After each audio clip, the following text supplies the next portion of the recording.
Courrier, nous stressons, un podcast qui parle de stress et d'émotions. Ces réactions-là dont nous aimerions bien souvent nous débarrasser, pouvoir contrôler, en tout cas ne plus subir et mieux maîtriser. Ce podcast, c'est pour nous proposer de poser un autre regard sur ces mécanismes naturels et de modifier notre rapport avec notre propre stress, nos propres émotions et aussi avec celui et celle des autres. Je m'appelle Karine Agnès, je suis accompagnante en thérapie brève. J'accompagne des femmes et des hommes dans leur changement et leur transition de vie. Ce sont souvent des moments, des situations, des périodes dans la vie où il est justement question d'émotions.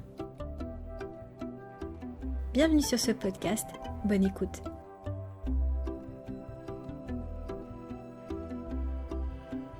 Bienvenue dans ce nouvel épisode. Quand j'en ai commencé l'écriture, je venais de terminer le roman de Baptiste Beaulieu, Où vont les larmes quand elles sèchent. Ce roman parle d'émotions, de colère, de tristesse, de joie. Il parle de vie, d'humain, d'humanité. En le lisant, j'ai parfois versé des larmes, j'ai beaucoup ri, je me suis aussi sentie révoltée. C'est un roman qui, comme son titre l'indique, parle aussi de larmes.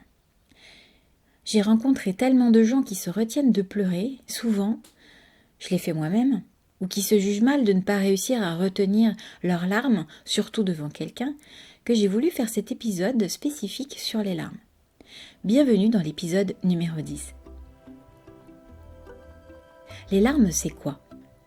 Les larmes sont un phénomène naturel. Physiologiquement, il en existe 3 types. Les larmes basales, ce sont les larmes qui sont présentes en permanence dans les yeux et qui constituent le film qui recouvre la cornée. Elles sont étalées par la paupière à chaque clignement, après évaporation de la couche précédente. Elles lubrifient et protègent nos yeux. Ensuite, il y a les larmes réflexes. Elles sont produites lorsqu'il y a une agression et permettent d'apaiser et de protéger les yeux. Par exemple, quand il y a de la fumée, quand on épluche un oignon ou quand il y a du vent, même une poussière dans l'œil. Et enfin, il y a les larmes émotionnelles. Ces larmes sont produites lors d'une émotion et souvent, ce sont celles-ci qu'on n'aime pas trop. La composition chimique des larmes varie selon leur nature. Si leur base est identique, les larmes émotionnelles sont plus concentrées en protéines et en hormones, comme des hormones de stress ou des analgésiques naturels calmant la douleur. Les larmes émotionnelles soulagent. Après avoir pleuré, on peut se sentir en effet vidé, fatigué, comme si des tensions avaient été évacuées. Pourtant, nous avons rarement appris à les apprécier, ces larmes, nos pleurs. C'est même souvent le contraire. Il existe en effet des contextes, des familles dans lesquelles il n'est pas autorisé de montrer ses émotions, où il faut faire preuve de force de caractère, ne pas manifester qu'on est touché, où il n'est pas bien vu d'être sensible, où il est préférable de ne pas s'exprimer sur ses états internes. Peut-être avez-vous déjà entendu ou même prononcé des phrases comme « Arrête de pleurer, on dirait un bébé »,« Les garçons, ça ne pleure pas ». Non mais tu pleures là ? Tu ne vas quand même pas pleurer pour ça. Les filles, ça pleure tout le temps. Tiens, voilà, au moins là, tu pleureras pour quelque chose. C'est ça, pleure, tu pisseras moins. On ne peut rien te dire sans que tu te mettes à pleurer. T'es trop sensible, tu pleures tout le temps. Bien sûr, cela n'aide pas à se sentir à l'aise avec le fait de pleurer et bien au contraire, apprend à se juger ou à juger les autres lorsque les larmes coulent. Alors, nous tentons de les retenir, surtout s'il y a des gens autour qui pourraient les voir. Peut-être qu'il y a des phrases que vous vous dites à vous-même lorsque vous pleurez ou lorsque vous en avez envie. Pour moi, par exemple, je me suis longtemps dit « Tu ne vas quand même pas pleurer pour ça ». Ce rapport aux larmes, c'est comme si les larmes, pleurer, ce n'était que pour les tout petits enfants ou pour les situations suffisamment graves. Je vous partage une première citation du roman de Baptiste Beaulieu. On ne pleure pas assez. Notre société est sans doute coupable pour 1001 raisons, mais voilà vraiment son crime le plus impardonnable, te mettre la tête dans le seau à merde et ne même pas t'expliquer que c'est ok de chialer. Il faudrait une sorte de Superman qui volerait aux 4 coins de nos villes et atterrirait parfois devant nous, nous qui serions en grand besoin de pleurer. Vas-y, c'est ok, lâche mon gars. Et on aurait le droit, c'est Superman qui l'a dit. Mais ce n'est pas assez cinématographique, j'imagine. On préfère les histoires avec les explosions, les buildings en feu et les princesses à sauver. Pourtant, on changerait le monde si on pouvait pleurer plus. On ne pleure pas assez. Quel malheur. Je suis bien d'accord avec ce personnage au langage fleuri.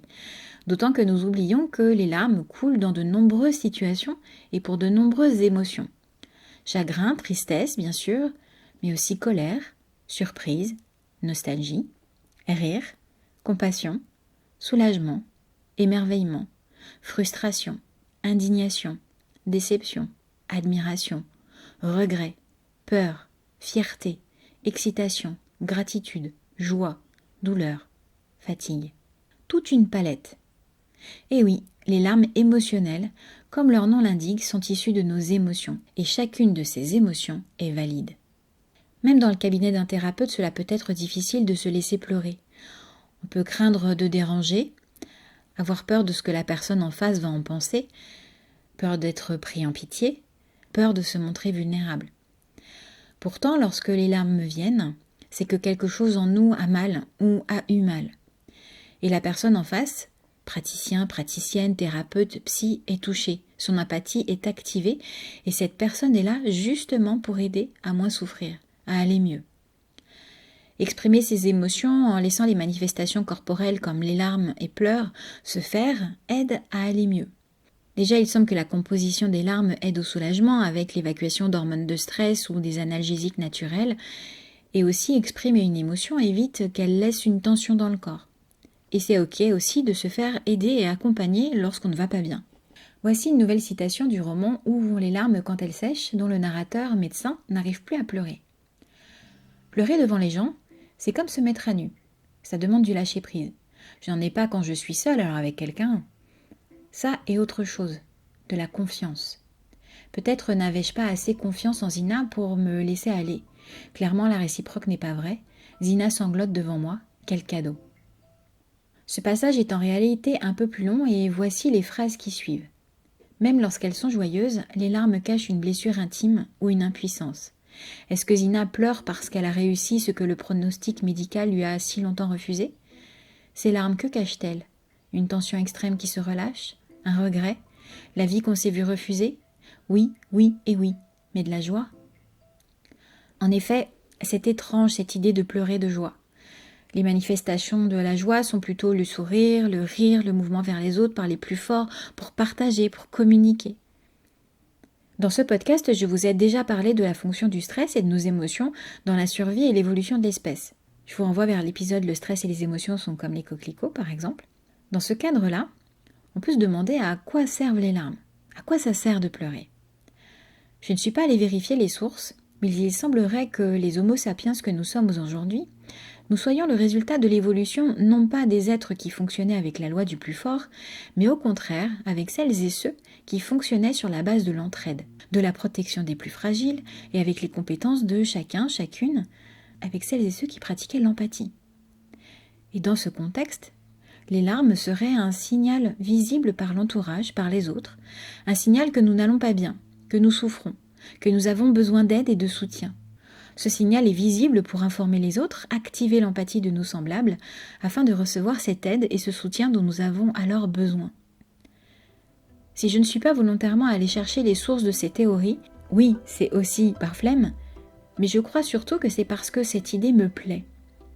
Cette idée que les larmes sont le signe que nous sommes des êtres émotionnels et sensibles, un signe de notre humanité. Une dernière citation, celle-ci est de Khalil Gibran. Tu peux oublier celui avec qui tu as ri aux éclats, mais jamais celui qui a pleuré avec toi à chaudes larmes. Et vous, quand vous voyez quelqu'un pleurer, qu'est-ce que vous en pensez ? Comment vous sentez-vous ? Qu'est-ce que vous faites ?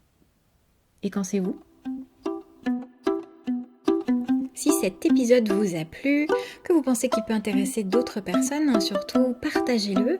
Mettez également un commentaire, un avis, vous pouvez mettre un petit pouce, une petite étoile en fonction de la plateforme sur laquelle vous l'écoutez. Vous pouvez également poser des questions, prendre contact avec moi ou en savoir un peu plus en vous rendant sur mon site internet www.karinagnès.fr. Je vous dis à très bientôt.